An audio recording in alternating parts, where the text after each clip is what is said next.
Hey everybody, welcome to a little series I like to call No Nostalgia Allowed. Here I examine games from my childhood with a critical eye. Whether or not I have already played these games, I will do my best to view them with an objective eye and not let my nostalgia affect how I view the game.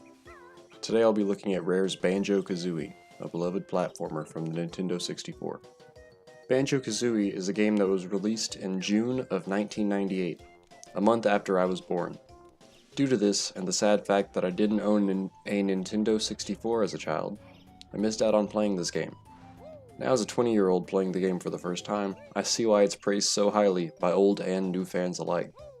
The objective here is to rescue your sister who has been captured by the evil Gruntilda, who desires to make herself the most beautiful girl in all the land by using Banjo's sister.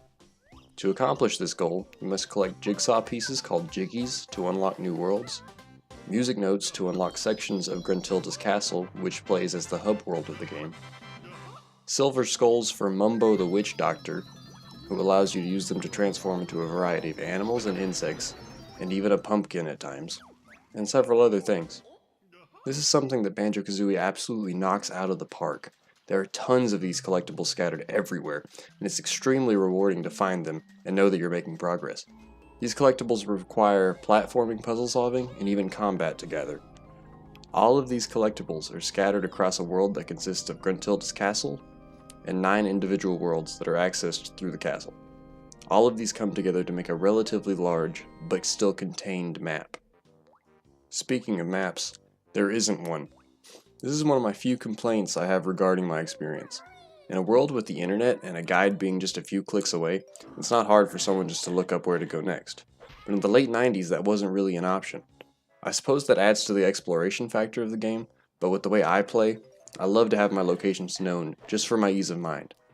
Everything, while still contained, seems to run together in the hub world, making exploration less intriguing and more annoying in my personal opinion. But anyway, the world has tons of different environments. Banjo starts in a relatively bland landscape called Spiral Mountain to learn the ropes, but is then thrown into a giant variety of worlds, such as a beach, a desert, a sewer, and a snow-covered wonderland. To add a compliment, the tutorial in Spiral Mountain is not only quick and to the point, it's entirely skippable for repeat playthroughs of the game, allowing you just to jump right in.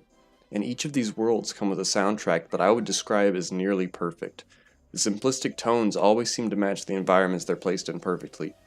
And as a nice touch, if you ever have to go underwater during a level, the soundtrack adjusts minorly to sound more aquatic and drowned out, and I thought that was an excellent detail.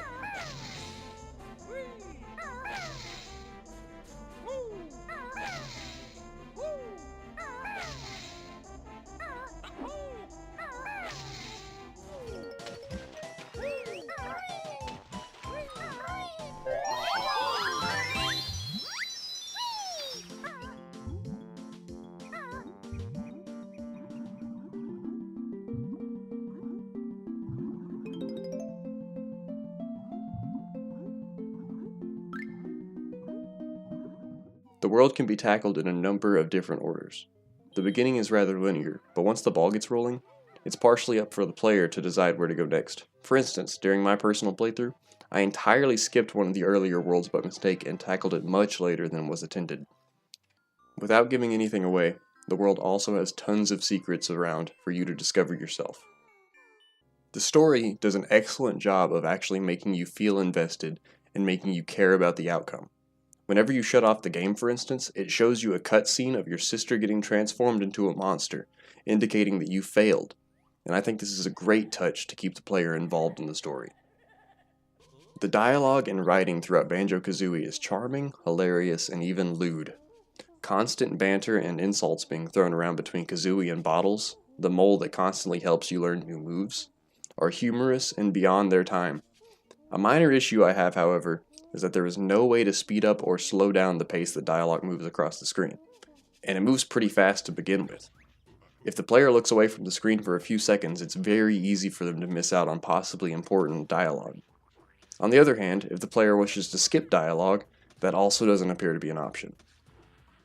While the primary focus of the game is definitely not combat focused, that aspect has not aged well. As a matter of fact, the controls altogether have aged very poorly. The camera is average at best and easily gets caught and locked in a place where the player can't see in front of them, and in a platformer, knowing where you're going is of the utmost importance.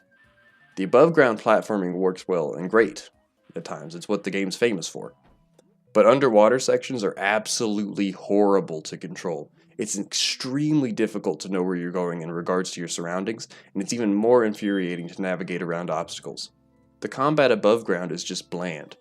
There are very few moves to begin with, and those moves don't really work that well anyway, often getting Banjo hurt in the process. Now don't let any of these complaints persuade you that this is a bad game. This game is a master class of platforming and collectible finding. Everything is spread out just enough to where you don't collect everything with ease, but it also doesn't take you hours upon hours to make progress. And while you're not required to collect everything to complete the main story of the game, it's definitely a rewarding experience to do so. While many aspects of the game are definitely antiquated and should maybe be left in the past, the game that is built around all of it is a true gem and deserves its spot in people's hearts and in the video game Hall of Fame. Now I try to avoid giving games scores as a rating, such as 1 through 10, as those are very subject to change as opinions change, but I will definitely say that Banjo-Kazooie is worth your time, even in today's age. It's brilliant to see how modern day platformers have grown and expanded off the ideas that Banjo-Kazooie and other three-dimensional platformers of this era left so many years ago. Thanks everybody for watching and listening to me. If you enjoyed the video, please feel free to subscribe, and if you liked it, I'd be honored if you find it in your heart to leave a like. If you have any thoughts, requests, or criticisms, I would love to hear them in the comments. I plan on making these relatively regularly, so stay tuned for more nostalgia-free reviews. See you next time.